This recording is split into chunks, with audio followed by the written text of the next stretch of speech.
అంబానీ ఇంట పెళ్ళి ఎందుకు ఈ హైప్? అతిరథ మహారథులు వచ్చారు సార్, ప్రత్యేక విమానాలు, మొత్తం ముంబై ఎయిర్పోర్ట్ అంతా కూడా స్పెషల్ ఫ్లైట్స్తో నిండిపోయిన పరిస్థితి. తోడు పెళ్లి కొడుకులకు గిఫ్ట్గా 2 కోట్ల వాచీలు, ఇంకా దానికి సంబంధించి చాలా ప్రీ వెడ్డింగ్ దగ్గర నుంచి పెళ్లి దాకా చాలా హడావుడి నడిచింది. మొత్తం నేషనల్ మీడియా అంతా కూడా దాని మీద ఫోకస్ చేసిన పరిస్థితి. అతిరథ మహారథులు, సెలబ్రిటీలు అందరూ కూడా ఆ పెళ్ళికి వచ్చారు. ఇది ఒక బిజినెస్ స్ట్రాటజీగా సోషల్ మీడియాలో ట్రోల్ చేస్తూ ఉన్నారు సార్. ఈ పెళ్ళికి ఎందుకు అంత హైప్? ఇది ఒక బిజినెస్ స్ట్రాటజీనా? అంటే ఇప్పుడు ఎందుకు ఇంత హైప్ అని అడిగితే అంబానీల పెళ్ళి కనుక హైప్ సార్. ఇప్పుడు మన ఇళ్ళ పెళ్ళిళ్ళు అయితేనే మన శక్తిని తగ్గట్టుగా ఆ పెళ్ళికి ఏర్పాట్లు ఉంటాయి కదా. సో ఎవరో ఒకరు నిరాడంబరంగా పెళ్ళిళ్ళు చేసుకునే వాళ్ళు ఉంటే ఉండొచ్చు, లేదని అంటలేను. సాధారణంగా పెళ్ళి అనేది ఒక కుటుంబంలో అత్యంత ప్రధానమైన ఘటన, అత్యంత ప్రధానమైన అంశం కనుక మన శక్తికి తగినట్లుగా బంధువులు పిలుస్తారు, రిటర్న్ గిఫ్ట్లు ఇస్తారు, ఏర్పాట్లు డెకరేషన్లు చేస్తారు, భోజనాలు పెడతారు కదా. సో ఇది పార్ట్ ఆఫ్ కల్చర్. అందువల్ల అది ఇక అంబానీ ఇంట్లో పెళ్ళంటే మరి మామూలుగా ఉంటుందా? అంబానీ స్థాయి తగ్గట్టుగానే ఉంటుంది కదా. సో అయితే బిజినెస్ స్ట్రాటజీగానే చేశారు అని ఆరోపణ చేయడం కరెక్ట్ కాకపోవచ్చు. అంబానీ ఇంట్లో పెళ్ళి కనుక వాళ్ళు ఎవరి స్థాయిని బట్టి వాళ్ళు ఆ పెళ్ళికి ఏర్పాట్లు చేయొచ్చు. కానీ బిజినెస్ ప్రమోషన్కి అది ఉపయోగపడే అవకాశం అయితే ఉంటుంది. ఎందుకుంటుంది అంటే ప్రపంచమంతా ఆ బ్రాండ్ అంబానీ పెళ్ళి అనే చర్చ జరిగింది కదా. వరల్డ్ అంతా, సోషల్ మీడియా అంతా దాన్ని క్వాంటిఫై చేయలేము. నిజంగా బ్రాండ్ రిలయన్స్కి ఇది ఎంత ఉపయోగపడ్డది అనేది క్వాంటిఫై చేయలేము. కానీ ఎంతో కొంత డెఫినెట్గా బ్రాండ్ రిలయన్స్కి ఒక ప్రపంచ స్థాయి బూస్ట్ మాత్రం ఇస్తుంది. ఎందుకంటే రిలయన్స్ అనేది ఒక సాధారణ కంపెనీ కాదు. ఇట్స్ మీకు ఇప్పుడు ఉదాహరణకు టీసీఎస్ కంపెనీ ఉంది, లేదు ఒక ఇంకో ఇన్ఫోసిస్ కంపెనీ ఉంది. కన్జ్యూమర్ డైలీ యూజ్ చేసే వస్తువులతో సంబంధం లేదు వాళ్ళకు. కన్జ్యూమర్ డైలీ యూజ్ చేసే సర్వీసెస్తో కూడా సంబంధం ఉండదు. కానీ రిలయన్స్కి ఉన్న ప్రత్యేకత ఏంటంటే Reliance is into business which consumer daily use. ఇప్పుడు మనం ఒక షో చూడాలనుకుంటే రిలయన్స్ వాళ్ళ షో చూస్తాం. ఇప్పుడు రిలయన్స్ డిస్నీ కూడా కలుస్తున్నాయి. సో ఒక మీకు జియో మార్ట్, అలాగే జియో ఫోన్, ఓ జియో నెట్వర్క్, ఇవన్నీ కూడా నీ డైలీ లైఫ్లో భాగం. So the products and services which Reliance produce are part of the common man's daily life. మీకు ఎవరేజ్ ఇండియన్ యొక్క డైలీ లైఫ్ ఇప్పుడు ఫైనాన్షియల్ సర్వీసెస్లో కూడా ఎంటర్ అవుతున్నాడు. అందువల్ల రిలయన్స్ బిజినెస్ యొక్క క్యారెక్టర్, స్టాక్ మార్కెట్లో రిలయన్స్ షేర్లు, రిటైల్ ఇన్వెస్టర్స్, ధీరుభాయ్ అంబానీ వాస్తవంగా భారతీయులకు స్టాక్ మార్కెట్ను పరిచయం చేసిన వ్యక్తి. అందువల్ల సగటు ఇండియన్ చాలామంది పెద్ద పెద్ద వ్యాపారాలు ఉంటాయి, కానీ ఎవరేజ్ ప్రజలతో సంబంధాలు ఉండవు. వాటికి వ్యాపారాలు ఉంటాయి కానీ ఎవరేజ్ సంబంధాలు ఉండవు. మీకు రిలయన్స్ అలా కాదు. రిలయన్స్ అనేది పెట్రోకెమికల్స్తో మొదలైన ఒక massive consumer products and services ప్రపంచంలోకి ఎంటర్ అయింది. అందువల్ల ఆ కన్జ్యూమర్ ప్రొడక్ట్స్ అండ్ సర్వీసెస్తో లింక్ అయి ఉన్నది కనుక ఆ కన్జ్యూమర్స్ను అట్రాక్ట్ చేయడం అనేది వారి బిజినెస్లో కీలకమవుతుంది. ఎందుకంటే నిరంతరం ఒక రిలయన్స్ ఉత్పత్తి చేసే ప్రొడక్ట్స్ను, సర్వీసెస్ను కన్జ్యూమ్ చేసేటువంటి కోట్లాది కన్జ్యూమర్లకు ఆ బ్రాండ్ ప్రమోషన్ అనేది ఒక కీలకమైంది. అందువల్ల ఈ పెళ్ళి డెఫినెట్గా అంబానీల రిలయన్స్ల బ్రాండ్ను ఆ కోట్లాది కన్జ్యూమర్ల దగ్గర తీసుకెళ్ళి మరి వాళ్ళు ఎలా రిసీవ్ చేసుకుంటారు అనేది ఇంకో క్వశ్చన్. ఇప్పుడు మాకు టారిఫ్లు పెంచి పెళ్ళి ఖర్చు పెడుతున్నారని కూడా సోషల్ మీడియాలో కామెంట్లు వస్తున్నాయి.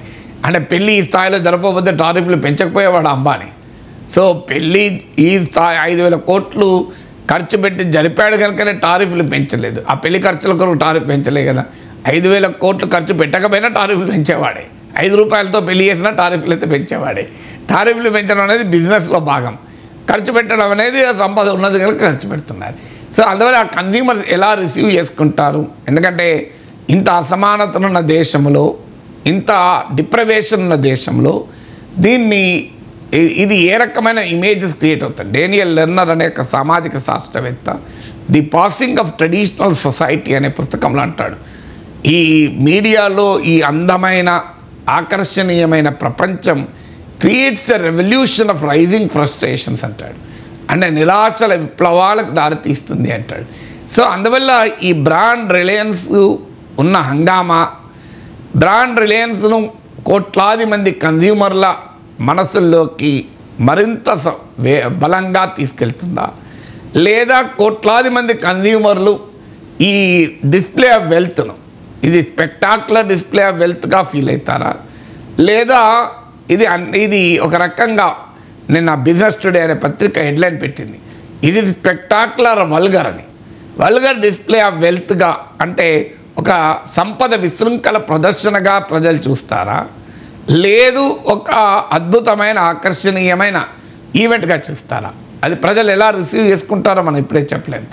ఎందుకంటే రెండు రకాల ఉన్నారు. ఎందుకంటే అంబానీల వెడ్డింగ్ వీడియోలు చూసి చాలా ఎంజాయ్ చేసిన వాళ్ళు కూడా ఉన్నారు. మనం ఇలా పెళ్ళిళ్ళు చేసుకోలేము, కనీసం వాళ్ళు చేసుకున్న పెళ్లి వీడియోలు చూసైనా ఆనందపడదామని అందువల్ల రీల్స్ను, షార్ట్లను సోషల్ మీడియాలో మ్యాసివ్గా చూసిన సందర్భం కూడా ఉంది. సో అందువల్ల ఇప్పుడు ప్రపంచం ఎలా రియాక్ట్, ఒకప్పట్లాగా వెల్త్ పట్ల, సంపద పట్ల నెగిటివ్ భావన లేదు. మీకు నియో లిబరల్ పాలసీ అంటే ఎకనామిక్ లిబరలైజేషన్కు ముందు సోషాలజీ వేరు, ఎకనామిక్ లిబరలైజేషన్ తర్వాత సోషాలజీ వేరు. ఎకనామిక్ లిబరలైజేషన్ ముందు సోషాలజీ ఏంటంటే క్యాపిటలిజం అంటే తప్పు, సంపద వెల్త్ అంటే దోచుకున్నవాడే, వెల్త్ డిస్ప్లే అనేది అది దోపిడీకి ప్రదర్శన అనే భావనలు బలంగా ఉండేది. కానీ మీకు ఎకనామిక్ లిబరలైజేషన్, పోస్ట్ లిబరలైజేషన్ సోషాలజీలో వచ్చిన మార్పు ఏంటంటే వెల్త్ జనరేషన్ అనేది ఒక నోబుల్ యాక్టివిటీగా ప్రజెంట్ చేయబడింది. ఒకప్పుడు క్యాపిటలిస్ట్ అంటే దోపిడీదారుడు అనే భావన ఉండి, ఇప్పుడు ఎవరు అనుకోరు కదా. క్యాపిటలిస్ట్ అంటే ఇప్పుడు దోపిడీదారుడని కరడుగట్టిన కమ్యూనిస్టులు తప్ప ఎవరు అనుకోరు. క్యాపిటలిస్ట్ అంటే సంపద సృష్టించేవాడు, క్యాపిటలిస్ట్ అంటే ఉపాధి కల్పించేవారు, క్యాపిటలిస్ట్ అంటే వెల్త్ జనరేట్ చేసేవాళ్ళు అని ఒక పాజిటివ్ భావన ఉంది. ఒకప్పుడు సోషలిస్ట్ మైండ్ సెట్ ఉన్న రోజుల్లో ప్రీ లిబరలైజేషన్ సోషాలజీలో క్యాపిటలిస్ట్ అంటే మనం దోచుకొని సంపాదించండు అని. సో ఆ రోజుల్లో అందువల్ల అప్పుడు టాటా బిర్లాలో అని ఇలా వేసి ఈ గదుల్లో కూర్చొని ఉపన్యాసాలు ఇచ్చేవారు. ఇప్పుడు అది లేదు కదా. సో అందువల్ల పోస్ట్ లిబరలైజేషన్ సోషాలజీలో ఒక డిస్ప్లే ఆఫ్ వెల్త్ను ఎలా రియాక్ట్ అవుతారనేది this is something to study. ఆ డిస్ప్లే ఆఫ్ వెల్త్ చూసి ఎంజాయ్ చేస్తారా, ఫ్యాసినేట్ అవుతారా, చాలా ఆకర్షణీయమవుతారా, అది జరిగితే ఇది బ్రాండ్ ప్రమోషన్కి ఉపయోగపడుతుంది. అందువల్ల ఈ అన్బిలీవబుల్ అంటే మన ఊహకు అందని రీతిలో సంపద ప్రదర్శన ఈ పెళ్లిలో కనబడింది. 5,000 కోట్ల పెళ్లి కేవలం సంపదే కాదు, పవర్ కూడా డిస్ప్లే అయింది. అంటే దేశంలో ఉన్న టాప్ పొలిటీషియన్లు, ప్రపంచవ్యాప్త పొలిటీషియన్లు, మార్క్ జుకర్బర్గ్, బిల్ గేట్స్ లాంటి టెక్ దిగ్గజాలు, Rihanna, Justin Bieber, Kardashian sisters లాంటి మీకు పాప్ స్టార్స్, గ్లామర్ ప్రపంచ టాప్ పీపుల్, బాలీవుడ్ హీరోలు, క్రికెట్ దిగ్గజాలు, టోనీ బ్లేయర్, బోరిస్ జాన్సన్ లాంటి రాజకీయ నాయకులు, మాజీ ప్రధానులు. అంటే it is not just a display of wealth, it is also a display of power, display of clout. అంటే అంబానీలకు సమాజంలోని అన్ని వర్గాల్లోనూ ఉన్న క్లౌట్ను కూడా రిఫ్లెక్ట్ చేసింది. అందువల్ల ప్రజలు ఎలా రియాక్ట్ అవుతారు, ఈ display of wealth, power and క్లౌట్ను చూసి ఫ్యాసినేట్ అయ్యారనుకోండి, డెఫినెట్గా ఇది పాజిటివ్గా బ్రాండ్ ప్రమోషన్కి ఉపయోగపడుతుంది.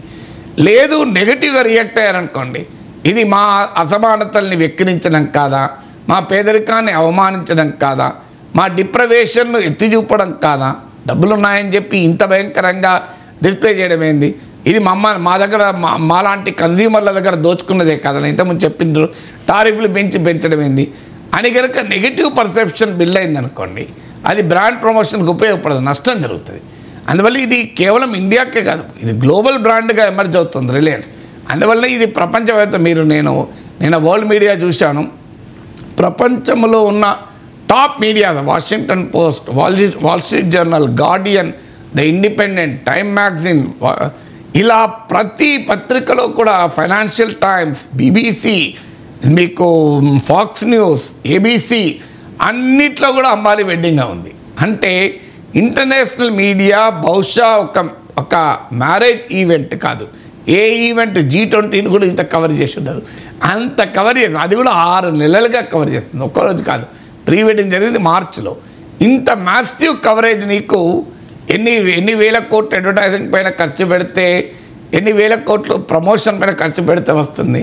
అందువల్ల రిలయన్స్కు గ్లోబల్ బ్రాండ్ ప్రమోషన్ అయితే జరిగింది. దాన్ని ఎలా ప్రజలు రియాక్ట్ అవుతారనేది చూడాలి. ప్రజలు దాంతో ఫ్యాసినేట్ అయితే పాజిటివ్ రియాక్షన్ ఉంటుంది. లేదు దాని పట్ల నెగిటివ్ పర్సెప్షన్ బిల్డ్ అయింది అనుకోండి, ఇదేంటి అని, అప్పుడు అది నెగిటివ్గా మారుతుంది. So letter C. ఎందుకంటే పోస్ట్ లిబరలైజేషన్లో ఖచ్చితంగా ఇది వల్గర్ డిస్ప్లే ఆఫ్ వెల్త్గానే జనం చూస్తారన్న గ్యారెంటీ ఏం లేదు. సో దీన్ని మా దగ్గర దోచుకున్న సంపదను ప్రదర్శిస్తున్నారని చూస్తారనే గ్యారెంటీ ఏం లేదు. There is a fascination for wealth. ఇప్పుడు ఒకప్పట్లాగా లేదు. ఇప్పుడు ప్రపంచం మారింది, సమాజం మారింది, ఈ జనరేషన్ మారింది. ఈ జనరేషన్కు వెల్త్ పట్ల, ప్రాస్పరిటీ పట్ల వ్యతిరేకత లేదు, ఫ్యాసినేషన్ ఉంది. There is a fascination for wealth, fascination for prosperity. అదే జరిగితే మాత్రం డెఫినెట్గా బ్రాండ్ ప్రమోషన్కి ఉపయోగపడుతుంది.